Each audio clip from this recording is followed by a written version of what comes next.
All right, let's make our picks. How about that? Let's do it. Whoosh. Okay, UFC 287. Whoosh. PFL, you could do PFL too, right? Oh, yeah, PFL 2 for sure. Now, were you saying you can do PFL 2 TOO or PFL 2 TW? Doing both. I was actually doing both. How about that? Nice. All right, so let's go. Let's do the randomizer. Let's randomize it.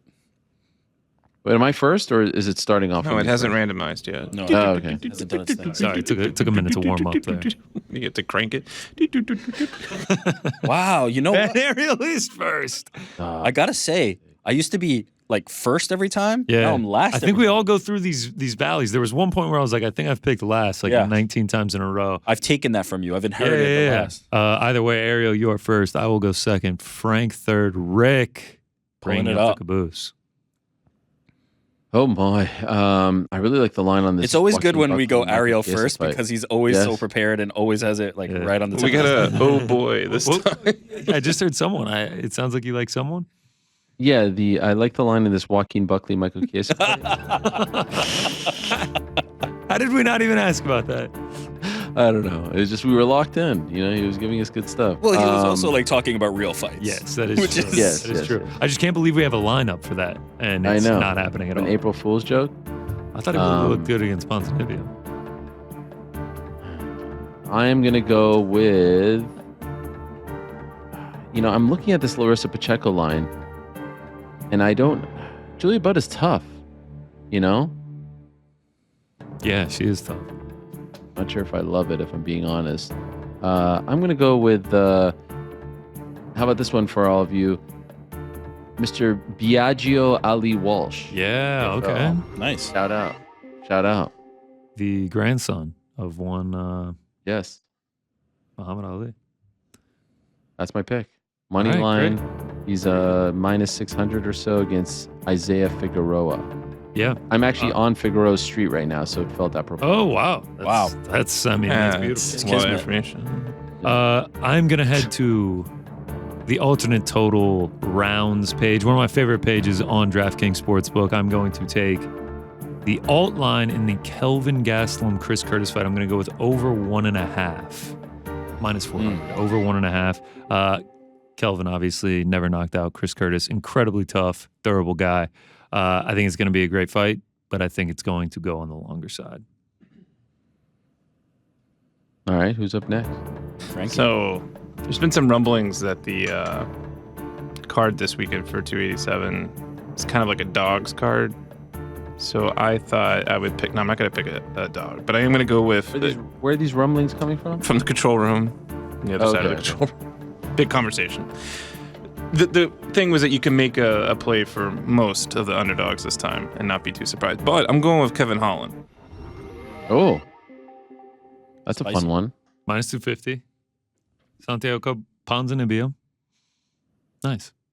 Every time I Shake your think of head at me. Santiago Ponzinibbio, I think, "Jump on the replay, jump on the replay."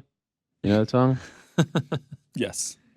I do know that song. All right, that's a big one. Big fight for Kevin, trying to get back on track, right?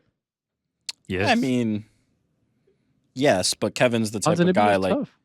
No, but what yeah, I mean very is like tough. Kevin's been on slides before. Like he's just the action guy. He's you Right. get one win under your belt, and then it's right back to where he was. Joe, You did know? you have something He to say doesn't get about too hurt. this? The hand concerns me a little bit, you know. Yeah, Holland, the that's fair. injury back in December, but It's fair. What did Joe want to say? Yeah, Joe. Why you He just shook his head no at me when I picked He Kevin didn't like. Holland. He didn't like the pick. Nah. All right, fine. I think Joe wants to make it a 5-person. Is that Maybe. Oh. Yeah. He's champing at the what could bit. go wrong there? Okay, my turn. He's not chomping at the bit. He's champing at the bit. I said Thank champion. you. Thank you for acknowledging me. I'm gonna go back to PFL 2. Yeah. I was really thinking about Larissa Pacheco. I've put Oh, her wow. in Parlay Pals before. But who I am going to go with is Aspen Ladd. Let's lock that in. Wow. Oh yeah. Good old I Aspen. thought we were going to get a Pacheco pick. That's why I didn't take her. I really like her, but I do feel like Julia Budd is a level of competition that's up there, you know? So On this Monday at these current lines, that gets us to plus 152. nice. I like it. I like that. That UFC feels good. 287. That feels really good. It does. I like where we're at there. I like that. I feel good about that. Sure. No one went with Masvidal or Burns. Right. Well, Masvidal would be a hell of a that'd be a hell of a parlay ballsy pick there. No one went with Izzy or Pereira. Nah, two very close fights. Tough. I mean, let's see dying to know what Connor cooks up. Yeah, I'm dying to know if GC went with them. Did you go with them? I do have some picks on those fights, and I guess we can find out now what Let's they go. are. Let's start, though, on the prelims.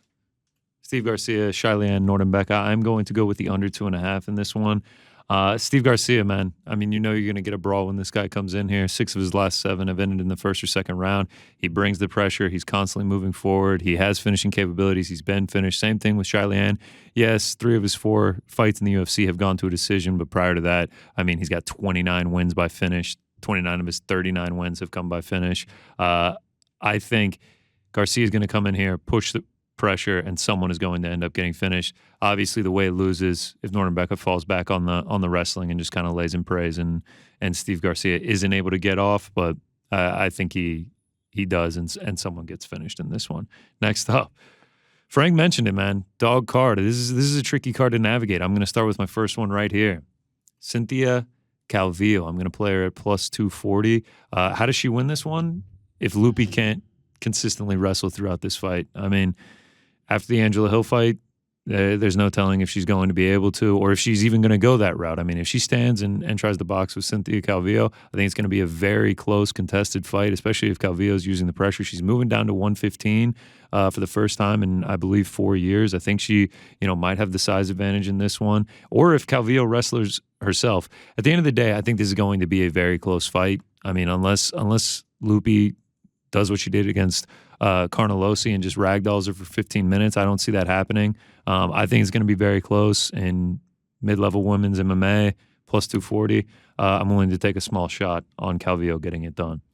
Next up, another dog. It's Gerald Meerschaert. I'm not fully sold. I know everyone needs to be Joe Pyfer. I'm not fully sold on being Joe Pyfer just yet. He's looked great against lower level of competition.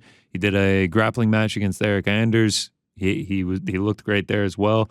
But he's going up against a dangerous vet, man. I mean, Meerschaert is live for a finish at any moment, obviously mostly by sub, but he does have knockout capabilities. He looked fantastic against Bruno Silva, especially on the feet, ends up getting that submission late.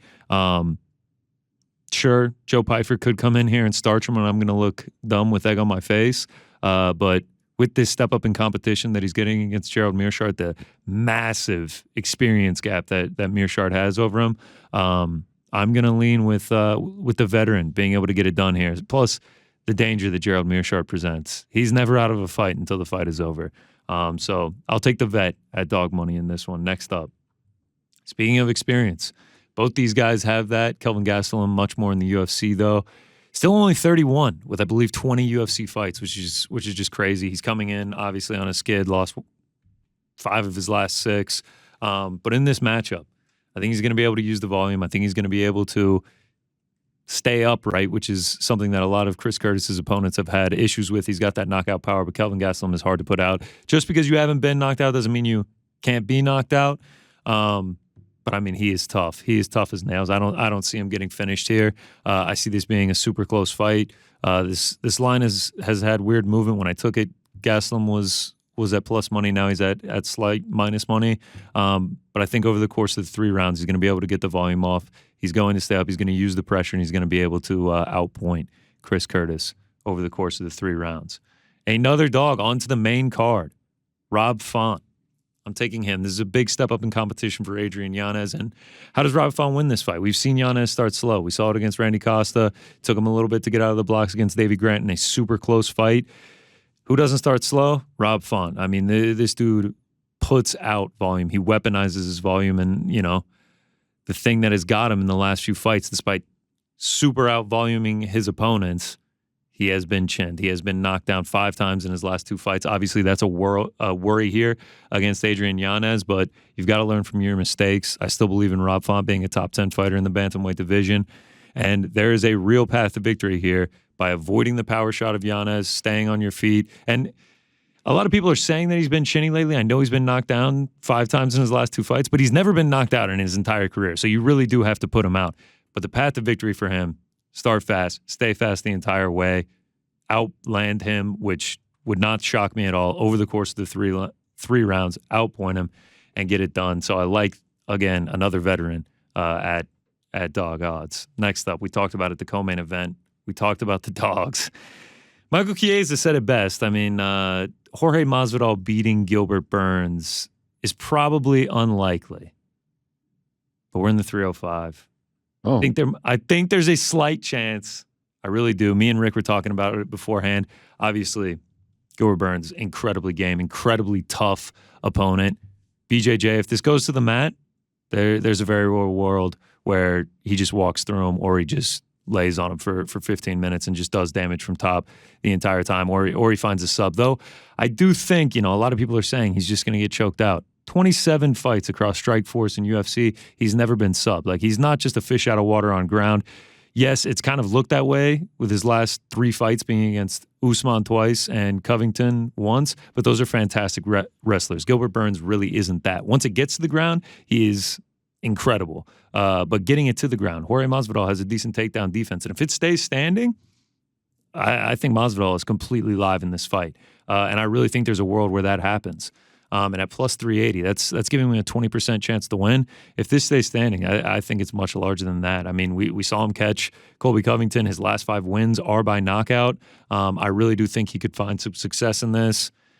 Does it worry me? He's talking on Countdown about if he doesn't win, he's probably going to retire. That is a bit concerning, but in the 305, I think he's going to put on a show. He's very tough to finish. He's durable, and I think he's going to be able to find maybe some success. And I think his most likely path to victory on DraftKings Sportsbook right now, Jorge Masvidal KO. These are all sprinkles, small bets. I'm not unloading the bankroll on this. Masvidal by KO plus 700. I mentioned it. His last 5 wins are by knockout. I think that's a world we've seen. Gilbert get caught, knocked out by Usman, knocked down by Chimaev. I think it's a possibility. Not the most likely one, but at these odds, I'm willing to lay a sprinkle. And then last but not least, the main event. I can't fall into the trap again. I can't do it again. You talked about it with Chiesa. The champ that gets the immediate rematch, especially after getting knocked out, not finding success, not being able to get the belt back. I mean, the statistics just speak against it. And once again, we're seeing the former champ as the favorite. Izzy's my guy. Couldn't lay it with him. What I did do, same bet I took last time, under 4.5. I think Izzy's just got to do something different. I mean, he's 0-3 in his combat career against Alex Pereira. Obviously, what he's doing is not working. Even when he does find the success, he ends up getting knocked out. I think he needs to either be more aggressive, work in more grappling, and I think he's going to do that. I think he knows how much is on the line here. I think he knows he has to unload the clip. I think he's going to be more aggressive. And on the Pereira side, I think there's a chance he's more aggressive as well. I mean, he saw the success that he found in round 5. When he gets Izzy, his back up against the cage, and he can tee off, I mean, he obviously finds a ton of success there. Pereira, I mean, it's clear. Always live for the knockout whenever that left hook can land. He can finish someone. But I also think there is a world where Adesanya is able to get Pereira out of there. We saw him wobbled at the end of the first round. I think he knows he has to be an aggressor in this fight, and I think it's going to present chaos. And I think the under 4.5, especially at these odds, is a decent bet. am I crazy, or does it feel like this fight just kind of appeared? It's here. Like, I feel like It's crazy. Yeah. I can't believe we're here, right? Schedule's been very aggressive lately, so yeah, you kind of can't catch your breath. They're popping up quick. It's just like, no, but the fight happened in November. It's a really quick turnaround. And I feel like that's not being talked about enough for Izzy. Like, come back from the knockout 5 months later. Man. I don't think the time will be a big factor, if I'm being honest. To the point Chiesa made earlier, and I absolutely agree with, Alex and Izzy are the type of guys at the level of kickboxing that they were at, that they could fight in a month, they could fight 3 weeks later. I'm not concerned about that. I'm more concerned about the mental hurdles Israel has to overcome now being down 3 across combat sports. That's hurdle of getting stopped. Well, you said it wasn't a fair stoppage anyway, so maybe he agrees with you. I mean, no, but he didn't even agree with me.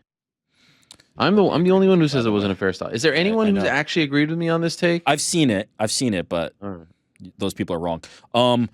Personally, my take on it is I don't think that will come into play. I really don't. I think Israel is very mentally strong. when it comes to the fight game. I'm not concerned about that creeping into his head as much as I'm concerned about the idea that like Alex might just be a bad matchup for him. That is the reality of the situation. When you fought the guy 3 times and he's won 3 times, clearly that means that there's something that is difficult about him to figure out, because Izzy tends to make every other fight look pretty easy. So that's more of my concern is like, is Alex Pereira just a very bad matchup for Israel Adesanya? I don't think the mental part of it, I don't think the turnaround will come into play. But there's a real world where Alex is just that guy, and now it's 4-0 in his favor. I mean, Alex said it in the countdown. He talks about a guy that he lost to in kickboxing multiple times, and he just couldn't get over that hurdle. It was just a terrible matchup for him. And he said, even if he fought him today, he thinks he would lose again, and he thinks that he is just that guy for Izzy. Man, I can't wait. It's very Great intriguing. story. It's going to be crazy. Yes, it's a fantastic story. I can't wait for it. And I love that they're in Miami again. Great city. Oh, yeah. They deserve it. Masvidal fighting there. Font Yanez, Holland Ponzinibbio, Raul Rojas Jr. against Christian Rodriguez on the pay-per-view card. Chris Curtis against Kelvin Gastelum. That one is kind of snuck up. Michelle Watterson against... Is that your wife on FaceTime? Or is that a siren outside the... too soon, bro. Too soon, bro. I mean, I'm dealing like it's a lot to handle. Yeah, right, man. Wait, are they okay? What's the update? Yeah, everyone's okay, but usually I'm the driver, and so they're pulled over, and the guy said his paper ran out in the printer, so they got to get another car to come, another police officer to come in. Like I think about my poor kids, they're probably terrified right now. Daddy's not there. Yeah, I didn't have this context, so sorry about that. It just felt like a little bit of a low blow, if I'm being honest. What? I mean, WWE and UFC are. It's a lot. It felt like a couple days ago, a lot coming up Helwani. Nothing's coming up Helwani. I think this will be good for you. Is my main prediction. I think this will turn in your favor. Or indifferent. No, I think it will be positive. The funniest thing is people acting like I work for WWE. Like, oh, you're fucked. You're going to get banned now. Like, what are you talking about? It's just because you're the preeminent wrestling journalist out there. They're getting confused. I know. Anyway, I got Eddie on my side. Yeah. That's all that matters. Eddie open for business. Talking about investments and whatnot. Hey. Could do worse. Could do a lot worse than going into business with that man. That compliment he gave you, though. What was the compliment? That I have a big ego? When you're there, the show feels bigger. Oh, it's a big deal. Yeah. I mean, I was going to say, Eddie, you know yourself. I mean, you saw it firsthand. When did the know yourself thing start up? It was a right thing. After the sheesh thing, yeah. There's a lot of people coming up to me at WWE. They're like, what is with the sirens, though? Should we be concerned? I mean, I don't know. Did you pay your parking meter? By the way, hold on a second. This sparked something. I saw a shirt in the WWE broadcast of Shoosh. Yeah. But like wrapped around. So first of all, it's did wrapped? you just steal this? No. No, it was like long. They like exaggerated it. Well, he stole it from me because I said it on the show originally. Shoosh or sheesh? No. He's saying the idea of wrapping it around. Connor definitely came up with that. He thought of that while we were I don't remember this. I honestly don't remember that. Shoosh is Chad Gable. He says shoosh, but I say sheesh. It's totally different. Oh, I'm wondering if you looked at that. Yikes. No.